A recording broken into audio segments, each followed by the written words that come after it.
Hi అండి, welcome to మా ఇంటి అభిరుచులు. ఈరోజు నేను సంవత్సరం పాటు నిలవ ఉండే మామిడికాయ పచ్చడి అయితే చేస్తున్నానండి. ముందుగా మామిడికాయలను తీసుకున్నానండి, పుల్లటి కాయలు. ఇవి రసాలండి. ఇది మామిడికాయ పచ్చడికి చాలా బాగుంటుందండి. ఇవి బాగా కడుక్కొని క్లాత్ పెట్టి తుడుచుకున్నానండి. పచ్చడి కోసం ముక్కలుగా కట్ చేయించానండి. ఇప్పుడు ముక్కలను బాగా క్లాత్ తోటి తుడుచుకున్నానండి, తేమ లేకుండా. తుడుచుకొని 10 నిమిషాల పాటు ఆరబెట్టానండి. తెల్లటి పొరలాగా ఉండేది తీసుకోవాలండి. ఇప్పుడు మామిడికాయ ముక్కలను అయితే 4 కేజీలు తీసుకున్నానండి నేను.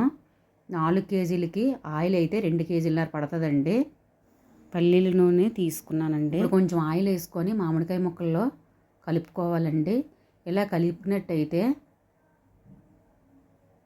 మెత్తపడకుండా సంవత్సరం పాటు నిలవ ఉంటుందండి. అలాగే 1 కేజీ ఆవపిండి తీసుకున్నానండి నేను.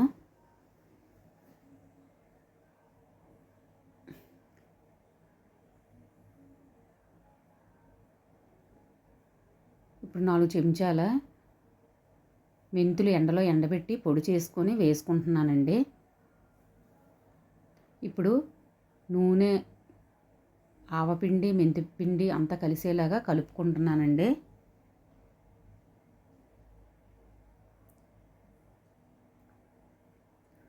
అలాగే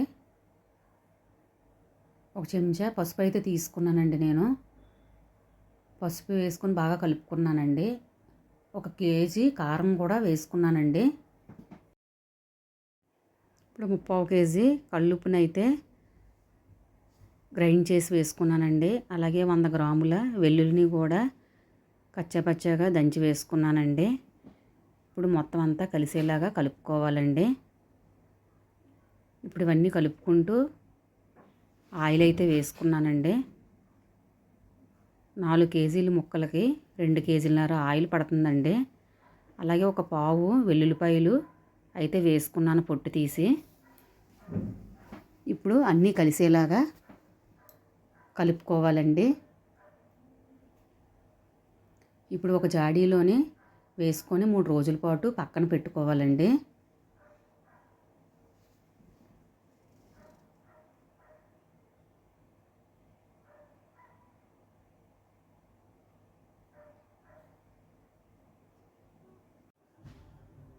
నాలుగు రోజుల తర్వాత ఇలాగైతే ఉందండి. ఆయిల్ అంతా పైకి వచ్చింది.